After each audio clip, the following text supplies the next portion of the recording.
지난번에 가버나움 이야기를 하다가 시간이 없어서 중요한 부분인데 다루지 못해서 오늘 다시 한번 다루려고 합니다. 예전에도 한번 이 본문 가지고 말씀을 전했던 적이 있는데 그 가버나움 살펴봤던 그 관점에서 다시 한번 이 본문을 살피면서 함께 은혜를 받았으면 좋겠습니다. 자, 세례 요한이 잡혀서 감옥에 갇힌 후부터 예수님 본격적으로 천국 복음을 전하기 시작하셨습니다. 세례 요한이 우리 주님의 앞길을 평탄케 하며 그 길을 준비하는 사역자였기 때문에 그 사역을 마치자마자 이제 예수님께서 본격적으로 당신의 사역을 시작하셨습니다. 그리고 예수님께서 주로 활동하신 지역은 갈릴리였습니다. 복음서 전체를 살펴보면 유대 지역에도 물론 가셨지만 예수님 주로 활동하셨던 지역은 갈릴리를 중심으로 한 지역들에 예수님의 사역들이 집중되었습니다. 또 그 갈릴리에서 누구를 만나냐면 예수님의 핵심 제자들 베드로, 안드레, 야고보와 요한을 만나서 그들을 제자로 또 삼으십니다. 당시에 사람들의 중심지는 이 갈릴리가 아니라 예루살렘을 중심으로 한 유대 지역이었습니다. 그러니까 오늘날로 치자면 예루살렘은 서울, 경기 지역이고 이 갈릴리는 저 시골, 총구석에 해당하는, 그러다 보니까 사람들의 그 모든 것들이 집중되어 있고 모든 것이 몰려 있는 곳이 바로 예루살렘이었고 이 예루살렘을 중심으로 한 유대 지역에 많은 사람들이 모여 있었습니다. 갈릴리는 주로 가난하고 소외된 사람들이 모여서 사는 곳이었습니다. 게다가 갈릴리 사람들은 한눈에 알아볼 수 있을 정도로 아주 사투리를 심하게 구사했습니다. 어디서 보면 그걸 알 수 있냐면은 예수님이 잡히시던 밤에 베드로가 그 대제사장 가야바의 안뜰에 들어갔다가 계집종이 추궁할 때 옆에서 사람들이 추궁할 때 너는 그 무리다, 넌 갈릴리 사람이다 하는 게 뭐냐면 너무 갈릴리 사투리를 심하게 구사했기 때문에 안 들어도 탁 알 수 있는, 안 봐도 탁 알 수 있는 그렇게 좀 사투리가 심하게 사용되어지던 지역이 바로 이 갈릴리였습니다. 그러니까 갈릴리 지역은 유대 지역하고는 말이나 정서나 관습이나 전통이나 모든 면에서 좀 차이가 많이 있었습니다. 하지만 우리 주님은 이 갈릴리를 참 좋아하셨습니다. 유대 사람들, 유대인들이 그렇게 무시하고 별로 귀하게 생각하지 않았던 이 지역을 우리 주님은 참 좋아하셨습니다. 당신께서 어릴 적 자란 곳이라 모든 것이 정감이 있기도 했지만 또 이상하게 이 갈릴리 지역에는 병들고 불쌍한 사람들이 유독 많아서 갈릴리 지역에서 더 많은 활동을 하셨습니다. 이제 예수님은 가버나움에서 본격적으로 사역을 시작하십니다. 우리 지난번에 살펴본 것처럼 예수님은 안식일에 가버나움 회당에 들어가셔서 하나님의 말씀을 가르치시는데 사람들이 깜짝 놀랍니다. 도대체 이 말씀의 권세가 어찌 되는 것이냐면서 모든 사람들이 놀랄 정도로 예수님 말씀에 권세가 있었습니다. 그리고 또 거기에 있던 귀신 들린 사람 하나를 고쳐주시기까지 했습니다. 그러자 이 사건이 삽시간에 갈릴리 일대에 소문이 나게 되었다라고 지난번에 말씀을 드렸습니다. 예수님께서 그 회당에서 말씀을 전하시고 귀신 들린 사람을 고치신 그 사건이 순식간에 갈릴리 일대에 다 퍼져나가게 되었다라는 것입니다. 이렇게 열심히 사역하시던 주님은 가버나움에 있는 이 베드로와 안드레의 집에 가시게 되었습니다. 자, 가버나움은 지난번에 살펴본 것처럼 그 마을의 이름의 뜻은 위로의 마을, 위로의 동네라는 그런 뜻입니다. 그런데 위로가 전혀 없었다라고 말씀드렸었죠. 역사적인 배경이나 또 정서나 모든 면에 있어서 이 가버나움은 참 동네 전체가 병들어 있었던, 매우 아파했던 그런 마을이었습니다. 이 위로의 마을이라는 이름과는 다르게 위로가 전혀 없던 이곳에 주님께서 많은 병자를 고치시고 치유하시면서 위로가 없던 이곳에 위로가 임하게 돼서 가버나움이 그 이름대로 위로의 동네가 되기 시작했습니다. 자, 오늘 본문 29절 말씀 한번 보도록 하겠습니다. 29절 말씀입니다. 시작. 회당에서 나와 곧 야고보와 요한과 함께 시몬과 안드레의 집에 들어가시니. 자, 예수님이 갈릴리에서 제자로 부르신 자들과 함께 베드로의 집으로 우르르 몰려가셨습니다. 자, 이 집에 누가 살고 있었습니까? 29절 말씀 보니까 시몬과 안드레의 집이다라고 그렇게 기록하고 있습니다. 그러니까 시몬 베드로와 그 동생 안드레가 살고 있었고요. 그리고 베드로에게는 아내가 있었고요. 또 그 장모가 함께 살고 있었습니다. 안드레는 결혼했다라는 그런 기록이 없는 것으로 봐서 이때 아직 안드레는 총각이었던 것 같아요. 그래서 그 집에는 베드로와 베드로의 아내 그리고 베드로의 장모, 아내의 엄마, 친정엄마였던 장모 그리고 동생 안드레가 이렇게 4명이 사는 집이었습니다. 그곳으로 예수님과 야고보와 요한이 지금 들어간 것입니다. 자, 그런데 예수님과 베드로와 안드레와 야고보와 요한이 지금 베드로의 집에 우르르 몰려 들어왔어요. 이때 이 모습을 아주 못마땅하게 바라본 사람이 있었습니다. 누가 못마땅하게 이들을 바라보고 있었을까요? 이 사람은 그것을 바라보다가 병까지 나고 말았습니다. 병이 너무 심하게 나서 그만 드러눕고 일어나지도 못할 정도로 끙끙 앓고 있었습니다. 이 사람 바로 시몬 베드로의 장모입니다. 이 사건은 마태복음과 누가복음에도 기록되어 있습니다. 3개 복음서에 다 기록되어 있다는 건 그만큼 중요한 사건이다라는 거예요. 비록 몇 절 안 되는 3절밖에 안 되는 짧은 본문이지만 우리 지난번에 살펴본 그 가버나움 사건의 그 중심에 굳이 이 베드로 장모가 아픈 사건을 집어넣은 것은 그만큼 굉장히 중요한 사건이라는 거예요. 마가만 기록한 것이 아니라 마태도 기록하고 누가도 기록했다는 것. 마태와 누가까지도 굉장히 인상 깊게 이 사건을 주목하고 이 사건을 가버나움 스토리 안에 집어넣었다라는 것은 이 사건이 굉장히 중요한 사건임을 나타내주고 있는 것입니다. 자, 오늘 본문 30절 말씀 한번 보도록 하겠습니다. 30절 말씀입니다. 시작. 시몬의 장모가 열병으로 누워있는지라 사람들이 곧 그 여자에 대하여 예수께 여짜온대. 자, 시몬의 장모가 열병으로 누워 있는지라 사람들이 곧 그 여자에 대하여 예수께 여짜온대. 여기서 눈여겨봐야 할 단어가 있다라고 전에 말씀을 드렸었죠. 무슨 단어일까요? 꿀들 두고 오셨나요?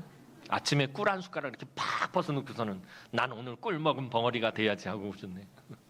아니 30절 말씀 읽었잖아요. 다시 한번. 시몬의 장모가 열병으로 누워 있는지라 사람들이 곧 그 여자에 대하여 예수께 여짜온대. 자, 여기서 눈여겨봐야 할 단어가 뭐라고 그랬죠?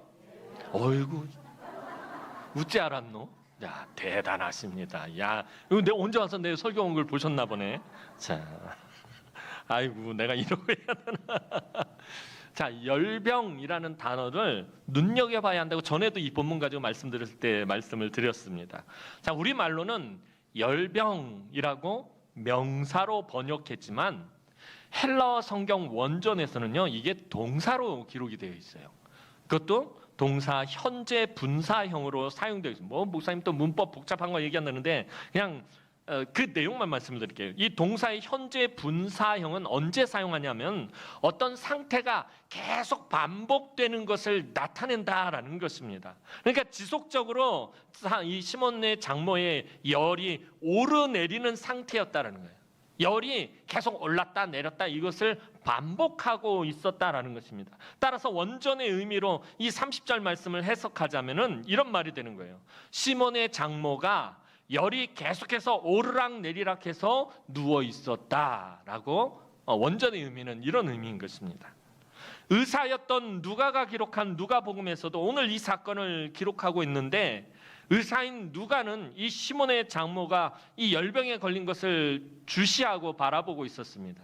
그래서 이 누가복음에는 오늘 마태복음이나 마가복음엔 그냥 열병이라고 되어 있지만 누가는 중한열병이라고 그렇게 기록하고 있습니다. 상태가 아주 심각했다라는 거예요.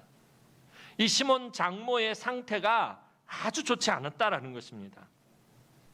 자, 그런데 주변 사람들이 시몬의 장모에 대해서 자 30절 말씀 끝자락에 보면 시몬의 장모가 열병으로 누워있는지라 사람들이 곧 그 여자에 대하여 시몬의 장모에 대하여 예수께 여짜온대. 예수님께 이 시몬의 장모에 대해서, 그녀가 안고 있는 문제에 대해서, 그녀가 왜 열이 이토록 오르내리고 있는지에 대해서 말씀을 드렸다는 거예요. 예수님께.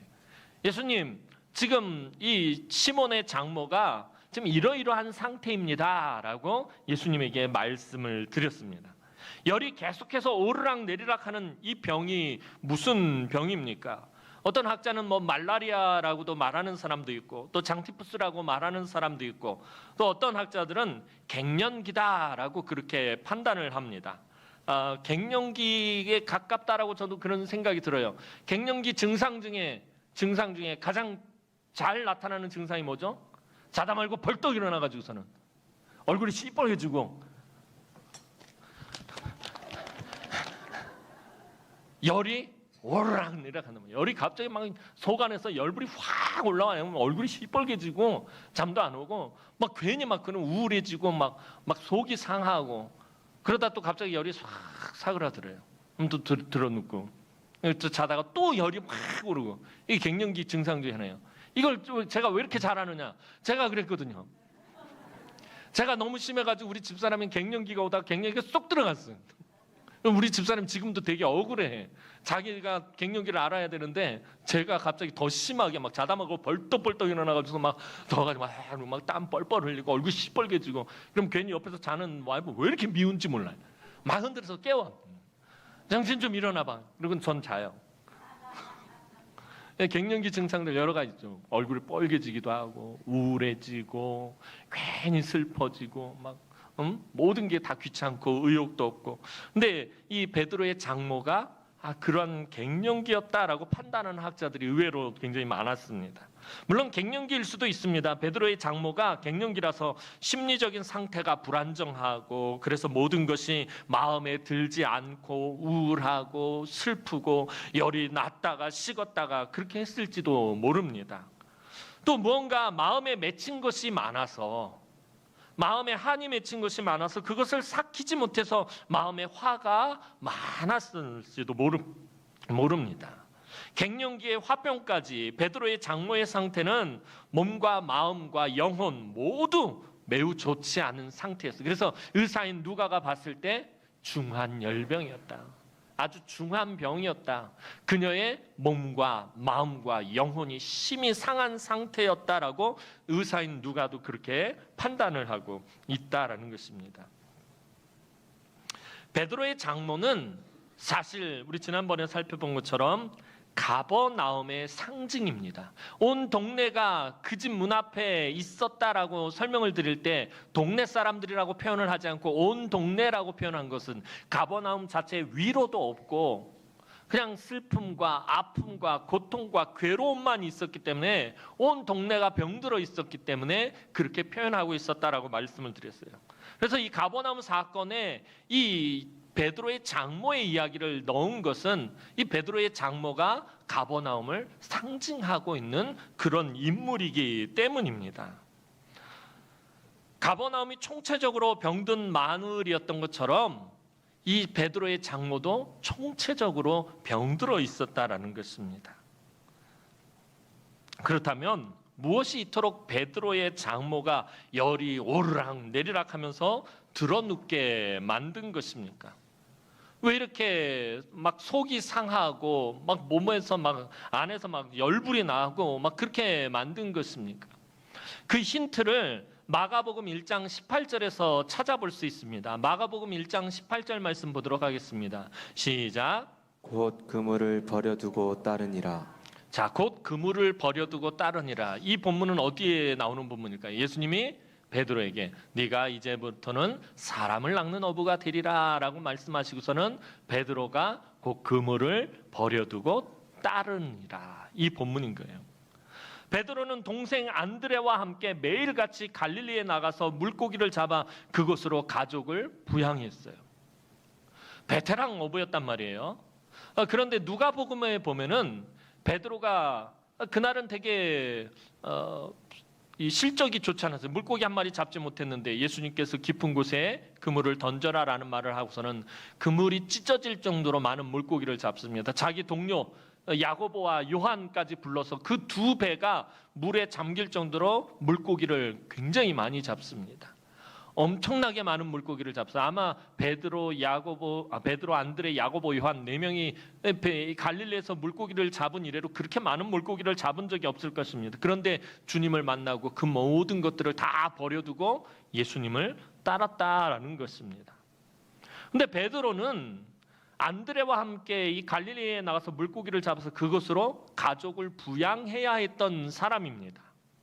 당시에 한 가정의 경제력은 남자들의 노동력에 의존하고 있었습니다. 부유하지는 않았어도 가족들이 그냥저냥 먹고 살만 했습니다. 그런데 어느 날 나사렛에서 온 행색이 초라한 어떤 청년을 만난 후로 이 베드로와 안드레가 확 변해버렸습니다. 물고기잡이 배와 그물을 냅다 버려두고는 그 청년과 눈이 맞아서 그만 몰려다니는 것이었습니다.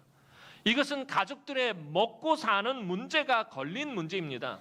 여러분, 우리는 그냥 이 복음서를 보면서 예수님께서 베드로를 부르셨고 안드레를 불렀고 야고보와 요한을 불러서 그들이 예수님을 따라갔구나, 제자가 되었구나라고 그냥 단면적인 부분 생각하겠지만, 여러분이 만약에 베드로와 안드레의 가족이라면, 야고보와 요한의 가족이라면 이거 굉장히 심각한 문제인 것입니다. 왜냐하면 가족의 먹고 사는 문제, 생계가 걸린 문제이기 때문에요. 갑자기 남편이, 아버지가 가정을 팽개치고서는 그 나사렛에서 온 어떤 사람하고 몰려다니는 거예요. 가정을 돌보지 않는 거예요. 이거 심각한 문제다라는 것입니다. 여러분, 우리가 복음서를 보면서 예수님이 제자들을 부르는 건 이거 쉽게 생각하면 안 되는 문제인 거예요. 예수님께서 제자를 부르시는 그 사이에는요, 사실은 이렇게 굉장히 심각한 문제가 숨겨져 있었던 것입니다. 자, 그렇다면 이런 과정 속에서 가장 열이 날 사람이 누구이겠느냐라는 것입니다. 그건 아마도 베드로의 장모였을 것입니다. 왜 베드로의 아내가 아니라 베드로의 장모가 열이 난 것입니까? 베드로의 아내, 자기 남편이 지금 물고기잡이를 포기하고서는 지금 이상한 사람하고 지금 돌아다니고 있단 말이에요. 베드로의 아내 입장에서도 사실은 되게 이게 막 화가 나고 짜증이 나고 굉장히 심각한 문제일 것인데 베드로의 아내에 대해서는 어떠한 언급도 없단 말입니다. 그러니까 베드로의 아내는 이 문제 가지고 열이 나지 않았음을 의미하는 것입니다. 그럼 베드로의 아내가 어떤 사람이냐라는 거예요. 베드로의 아내에 대한 정보가 사실은 성경에 그리 많지 않아요. 그런데 사도 바울이 베드로의 아내에 대해서 언급하고 있는 것이 있습니다. 고린도전서 9장 5절 하반절 말씀 보도록 하겠습니다. 고린도전서 9장 5절 하반절 말씀입니다. 시작. 게바와 같이 믿음에 자매된 아내를 데리고 다닐 권리가 없겠느냐. 자, 베드로가 좀 이렇게 성질이 막 급하고 막 좀 다혈질적인 건 있었지만 그 아내하고 좀 이렇게 꽁냥꽁냥하는 기질이 있었나 봐요. 그래서 어디를 복음을 전하러 다니고 사역을 할 때 꼭 자기 와이프를 데리고 다녔어요. 그래 그걸 가지고 사람들이 좀 뭐라고 그랬던 것 같아요. 그런데 그것에 대해서 사도 바울이 뭐라고 이야기를 하냐면 게바와 같이 믿음의 자매된 아내를 데리고 다닐 권리가 없겠느냐. 자, 사도 바울이 베드로의 아내에 대해서 뭐라고 표현을 하고 있죠? 믿음의 자매된 아내라고 표현하고 있단 말이에요. 사도 바울이 인정할 정도로 믿음의 여인이었다라는 거예요. 사도 바울이 웬만하면 이런 얘기 안 해요. 게바라고 해서 베드로라고 해서 또 베드로의 체면을 챙겨주려고 베드로의 아내를 이렇게 높여준 건 아니에요. 사도 바울 베드로가 잘못했을 때 막 심하게 아주 격렬하게 책망했던 사람입니다. 그런 사도 바울이 베드로의 아내를 보고 뭐라고 말하냐면 믿음의 자매된 아내다라고 말했어요. 그러니까 베드로의 아내는 믿음이 좋은 여인이었다라는 것을 의미하는 것입니다. 이것으로 보아 베드로의 아내는 베드로에게 열을 내고 있지는 않았던 것으로 볼 수 있습니다. 하지만 이것을 곁에서 지켜보던 베드로의 장모는 입장이 다릅니다. 베드로의 장모의 입장에서는 속이 막 터져 나가는 거예요. 멀쩡하던 사위를 꼬드긴 나사렛에서 온 예수라는 사람이나 갑자기 생계를 내팽겨쳐버리는 성질 급한 사위나 이것을 아무렇지도 않게 받아들이고 있는 저 순둥이 딸이나 베드로의 장모는 모든 것이 못마땅하고 속에서 열불이 나는 거예요.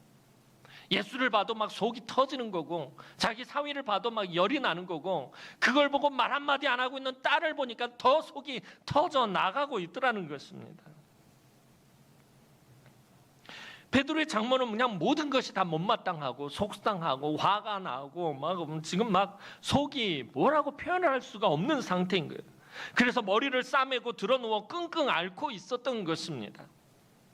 그리고 이제 나라도 정신을 차려야지 하면서 하면 이렇게 열이 내렸다가, 내가 나라도 정신을 차려야지 이 집을 어떻게 건사를 하지 하면은 열이 내렸다가, 또 사위놈이 나사렛 사람하고 몰려다니는 것을 보면 다시 열이 확 오르는, 그런 이것을 계속 반복하다가 그냥 쓰러져 누운 거예요. 이때 우리 주님이 베드로의 집에 들어가신 것입니다. 지금 이런 상황 가운데서 우리 주님이 베드로의 집에 들어가셨어요. 자, 화병으로 드러놓은 베드로의 장모, 어떤 여인입니까? 여러분, 오늘 본문을 보면서 이 장모에 대해서 여러분들이 평가를 내리자면 어떤 여인입니까? 왜 대답들이 없으세요? 꿀을 2숟가락 드시고 오셨나요? 왜 여러분들을 보는 것 같아서 차마 말씀을 못 하시겠습니까? 여러분, 이 화병으로 드러놓은 베드로의 장모, 나쁜 여인입니까? 아주 성질이 고약한, 괴팍하고 성정이 불같은 그런 여인입니까? 여러분, 이 사건을 보면서 그렇게 이분법적으로 생각해서는 안 됩니다. 왜냐하면 베드로의 장모는 아직 예수님이 누구인지 알지 못하기 때문입니다. 예수님을 제대로 만나지 못했기 때문입니다. 어찌 보면 당연한 반응일지도 모릅니다. 세상 그 어느 부모가 이런 상황에서 화가 나지 않고 속상하지 않겠습니까? 여러분, 멀쩡하게 좋은 대학 나와서 대기업에 다니고 있던 아들이 갑자기 어머니 저 신학하겠습니다 그러면은 여러분들 아이고 좋아라 아이고 좋아라 할 사람이 어디 있겠어요? 이거 속이 뒤집어지는 거예요. 아마 밤에 잠을 못 잘 거예요. 이제 아들 덕 좀 보려고 그러고 호강도 좀 할 것 생각을 막 하고 있는데 아들이 갑자기 힘든 길을 가겠다 그러면 속이 뒤집어지는 거예요.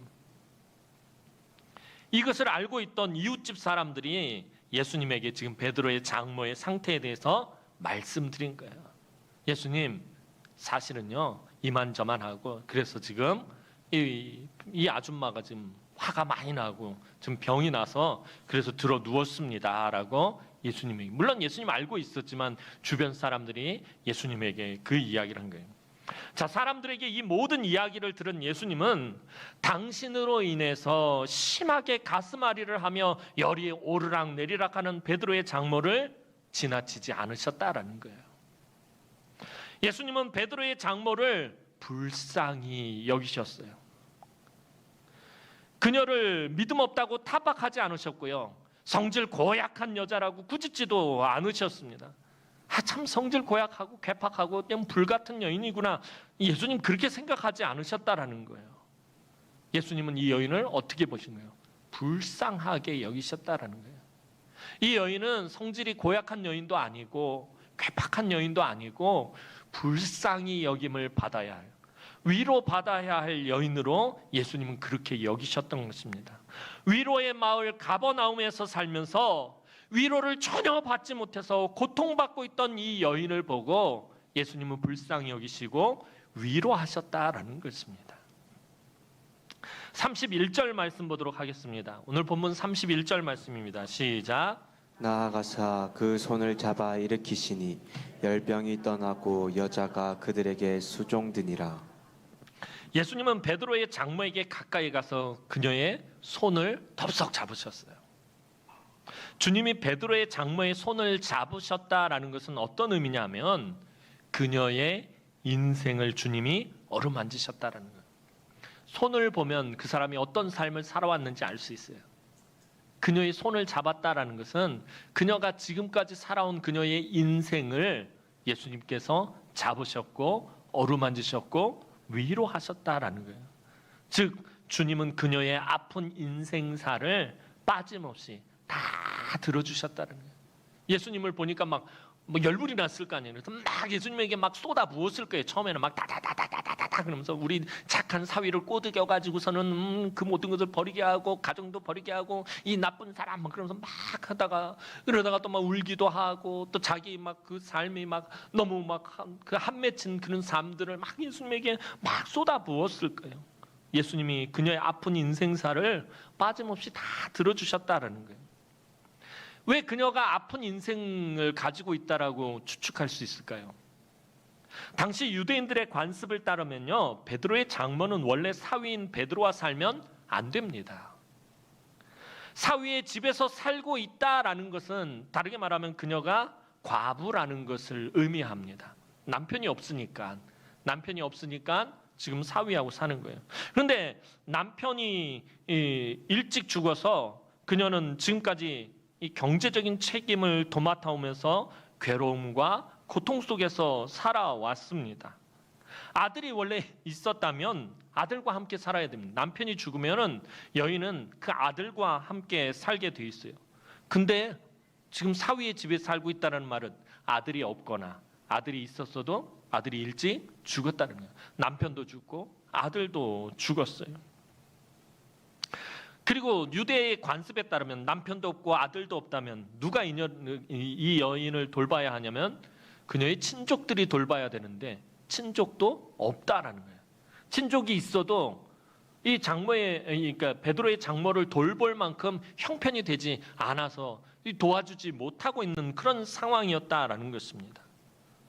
사위와 함께 사는 것을 보면 그녀의 인생이 아주 순탄치 않았음을 의미하는 거예요. 남편도 없고 아들도 없고 친족도 돌봐줄 친족도 없고 관심을 가져주고 또 그렇게 도와줄 사람이 아무도 없어서 지금 사위 집에 얹혀서 살고 있는 그런 인생이었다라는 것입니다.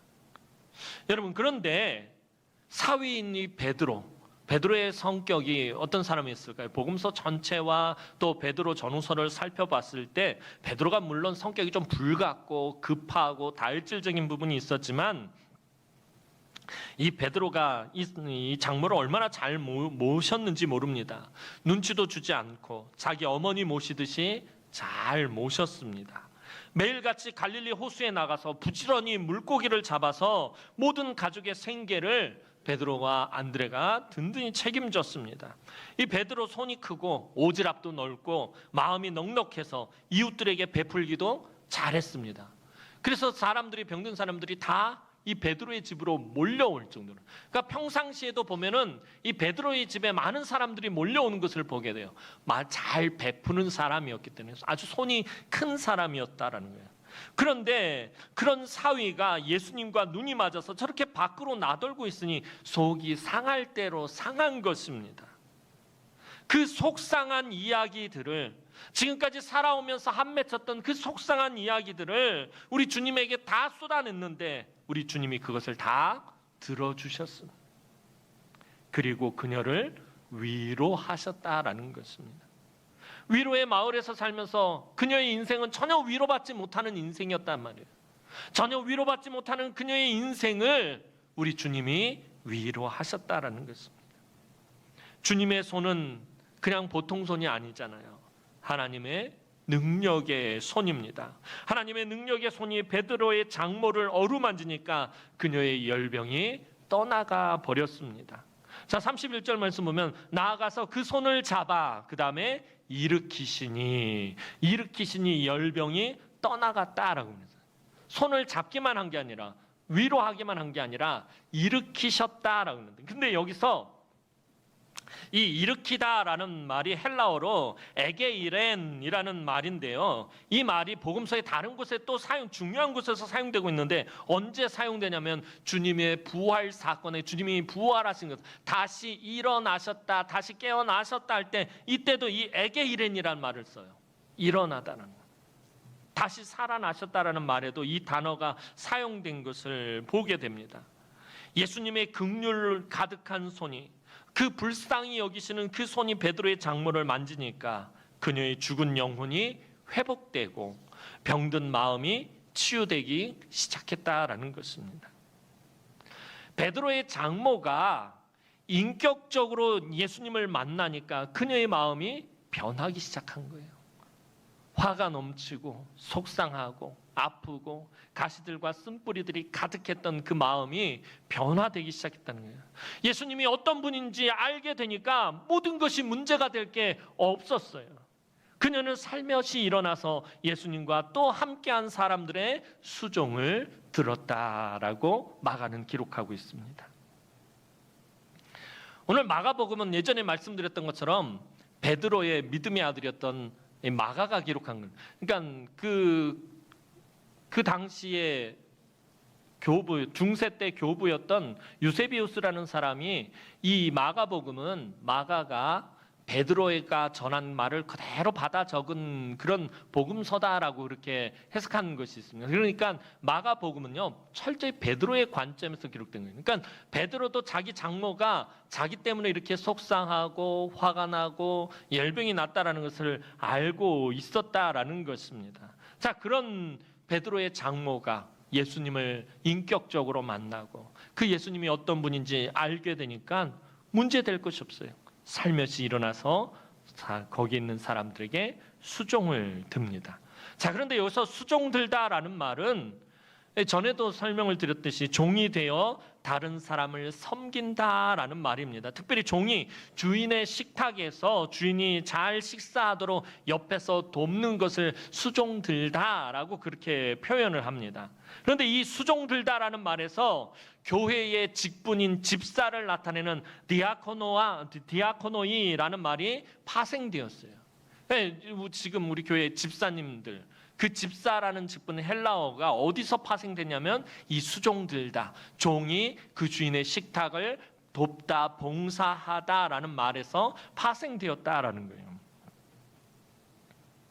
따라서 베드로의 장모가 지금 수종 들었다라는 것은 주님과 제자들에게 식탁 봉사를 했다라는 뜻도 되고 이후로 주님을 잘 섬기는 자리에 서게 되었다라는 것을 의미하기도 하는 말입니다. 누가복음에서 누가는 예수님이 열병을 고치실 때 열병을 꾸짖으셨다라고 그렇게 표현하고 있어요. 마가는 손을 잡고 일으키셨다라고 표현을 하고 있고요. 누가는 꾸짖으셨다라고 그렇게 기록을 하고 있습니다. 전에 설명을 드렸던 것처럼 주님이 무언가를 꾸짖어서 고치실 때는 주로 귀신 들린 자들을 고치실 때 사용하는 말이 이 꾸짖다라는 말입니다. 그러니까 이 꾸짖으셨다라는 것은 어떤 상대가, 대상이 있었다라는 말입니다. 즉 오늘 베드로의 장모의 열병의 직접적인 원인은 바로 사탄에 의한 것임을 알 수 있습니다. 누가복음을 통해서 보면 이 열병의 배후에 악한 영의 세력이 있음을 알 수 있다는 거예요. 이제 막 예수님을 따르기로 결단한 베드로를 넘어뜨리려고 사단이 베드로의 장모를 열병으로 붙들어 매놓고 있었던 것입니다. 예수님은 열병을 직접 대면하면서 베드로의 장모에게 열병을 일으키게 한 그 대상에게 떠나라고 꾸짖어서 명령하신 것이었습니다. 그리고 그 대상은 우리 주님의 그 긍휼의 손길 앞에서 아무것도 할 수 없었고 떠날 수밖에 없었다는 거예요. 베드로의 장모는 즉시 자리를 털고 일어나서 손님 대접하기를 시작했습니다. 사랑하는 성도 여러분, 우리 주님은 참 긍휼이 넘치시는 분입니다. 참 사랑이 많으신 분이십니다. 당신의 사역이 보통 사역이 아닙니다. 하나님 나라의 문을 여는 천국 복음을 전하는 너무나도 귀한 사역입니다. 이제 구원의 문을 활짝 열어가는 그런 귀한 사역입니다. 그런데 그것을 알지 못해서 심통이 난 베드로의 장모를 우리 주님은 결코 책망하지 않으셨습니다. 그녀를 꾸짖으신 것이 아니라 그녀의 마음속에서 그녀를 넘어지게 만든 악한 사탄을 도리어 꾸짖으셨다라는 것입니다. 그리고 베드로의 장모를 우리 주님은 위로하셨습니다. 그 능력의 손으로 어루만지셨습니다. 사실 베드로의 장모는 열병을 고침받을 만한 일을 한 적이 없어요. 그죠? 계속 심통이 나고 화가 나고 열이 오르락내리락하면서 속상하고 막 그냥 마음이 상하고 마음 안에 막 쓴뿌리 들고 가시들이 막 솟구쳐 나오고 있었단 말이에요. 열병을 고침받을 만한 일을 이 베드로의 장모는 한 적이 없어요. 고쳐달라고 간구하지도 않았고요. 주님을 찾아간 것도 아니었습니다. 오히려 심통이 나고 화가 나 있었지만 우리 주님은 그녀를 찾아가셨고 그녀를 만나주셨고 그녀를 위로하셨고 그녀를 고치시고 회복시키셨습니다. 이렇게 하나님의 구원은 긍휼이 풍성하신 하나님의 전적인 은혜다라는 것입니다. 여러분, 우리의 공로가 하나도 없다라는 거예요. 저와 여러분들이 예수 믿어서 구원받은 것은 우리 공로가 아무것도 없다라는 것입니다. 우리의 구원은 오직 하나님의 은혜로만 되는 것입니다. 여러분, 이게 얼마나 놀라운 은혜입니까? 그래서 우리가 오직 주님만 바라볼 수밖에 없는 것입니다. 오늘 내가 넘어지고 실패해도 유혹에 무너져도 신앙이 나태해져도 주님은 우리를 꾸짖지 않으십니다. 왜냐하면 우리가 그렇게 연약한 존재라는 것을 너무나도 잘 아시기 때문이에요. 우리가 그렇게 부족하고 연약하고 허물이 많고 실수가 많고 쉽게 넘어지는 그런 존재라는 것을 너무나도 잘 아시기 때문입니다. 그래서 우리를 책망하시는 것이 아니라 꾸짖으시는 것이 아니라 우리를 위로하시고 우리에게 긍휼을 베풀어 주시는 것입니다. 오늘 여러분이 삶의 여러 가지 일들로 힘들고 지치고 곤고할 때가 있습니다. 때로는 하나님이 막 원망스러울 때가 있잖아요. 하나님, 왜 내 기도를 들어주시지 않는 거예요? 왜 나에게 이런 질병을 주시고, 왜 나에게 이런 아픔을 주시고, 왜 나에게 이런 슬픔을 주시고, 왜 나에게 이런 고통을 주시는 것입니까? 하나님 정말 계시기나 한 것입니까? 우리가 어떤 때는 막 하나님 앞에 원망하고 불평하고 막 그렇게 낙심될 때가 있잖아요. 그래도 우리 주님은 우리를 책망하시거나, 너 왜 이렇게 믿음이 없는 것이냐? 너 왜 이렇게 불평하고 원망하는 것이냐? 너 왜 이렇게 신앙이 나태해진 것이냐? 우리를 책망하고 꾸짖는 것이 아니라 우리 주님은 우리를 찾아가십니다. 여러분을 만나 주십니다. 여러분을 위로해 주십니다. 그리고 여러분을 회복시켜 주십니다. 여러분이 주님을 찾아간 것 아니에요. 여러분이 먼저 주님에게 손 내민 것도 아니에요. 주님이 먼저 여러분을 찾아오셨고, 주님이 먼저 여러분들에게 손을 내미셨고, 주님이 먼저 여러분을 위로하셨고, 주님이 먼저 여러분을 어루만져 주셨어요. 여러분들이 심하게 불평하고 원망해도 주님은 여전히 여러분들을 위로하시고 어루만져 주셨다는 거예요. 우리의 모습과 상관없이 어김없이 내미시는 주님의 그 긍휼의 손길을 여러분 거절하지 마시기 바랍니다. 그 사람이 가장 어리석은 사람입니다. 우리 주님이 찾아오셔서 우리를 위로하시고 우리에게 그 손을 내미셨을 때 그것을 거절하는 사람이 가장 어리석은 사람입니다. 그냥 복을 자기 발로 내차버리는 그런 사람입니다. 그 은혜의 손길 앞에서 여러분 겸손히 엎드리며 그 손을 맞잡으시기 바랍니다. 주님이 그것을 원하시기 때문이에요. 당신의 손과 우리의 손이 맞닿아서 우리의 마음과 주님의 마음이 포개어져서 주님을 느끼고 주님을 만나고 주님을 알아가고 그래서 그 주님을 통해서 위로를 얻고 회복되어지고 치유되어지기를 주님은 원하신다라는 것입니다. 그래서 믿음의 주요 온전하게 하시는 이인 예수만 바라봐야 하는 것입니다. 오늘도 이 예배 가운데 임재하시며 말씀으로 여러분을 찾아오신 그 주님을 만나고 그분의 긍휼의 손길을 느끼고 하나님의 전적인 은혜로 회복되어 돌아가는 우리 남흥의 모든 성도들이 되기를 주님의 이름으로 축원합니다. 기도드리겠습니다. 사랑과 은혜가 많으신 아버지 하나님, 은혜와 사랑을 진심으로 감사를 드립니다.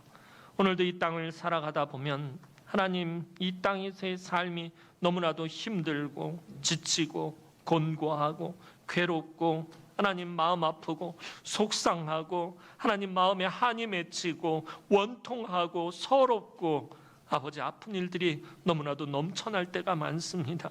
그래서 때로는 하나님을 원망하고 불평하고 하나님 나태해지고 하나님 믿음을 포기하려고 하는 그런 때가 많음에도 불구하고 우리 주님은 찾아오셔서 우리를 어루만져 주시고 우리의 그 속상한 모든 얘기들을 남김없이 다 들어주시고 우리를 위로해 주시고 우리를 만져주시고 우리를 고쳐주시는 줄로 압니다. 하나님, 오늘도 어김없이 우리를 찾아와서 손 내미시는 그 주님을 하나님 우리가 거절하지 않게 하시고 그 주님 손 붙잡고 이 험한 세상에서 나아가게 하여 주옵소서. 위로가 없는 이 세상에서 정말 하나님 어떠한 위로도 얻을 수 없는 이 세상에서 우리 주님의 위로로 힘을 얻고 이 험한 세상에서 우리 주님과 함께 동행하며 승리하는 우리 남흥의 모든 권속들이 되게 하여 주옵소서. 하나님 앞에 예배하러 나올 때마다 우리 하나님을 만나게 하시고 우리 주님을 인격적으로 만나게 하시고 그래서 늘 하나님의 그 풍성하신 은혜를 충만하게 누리는 우리 남흥의 모든 성도들이 되게 하여 주옵소서. 감사드렸고 예수님의 이름으로 기도하옵나이다. 아멘.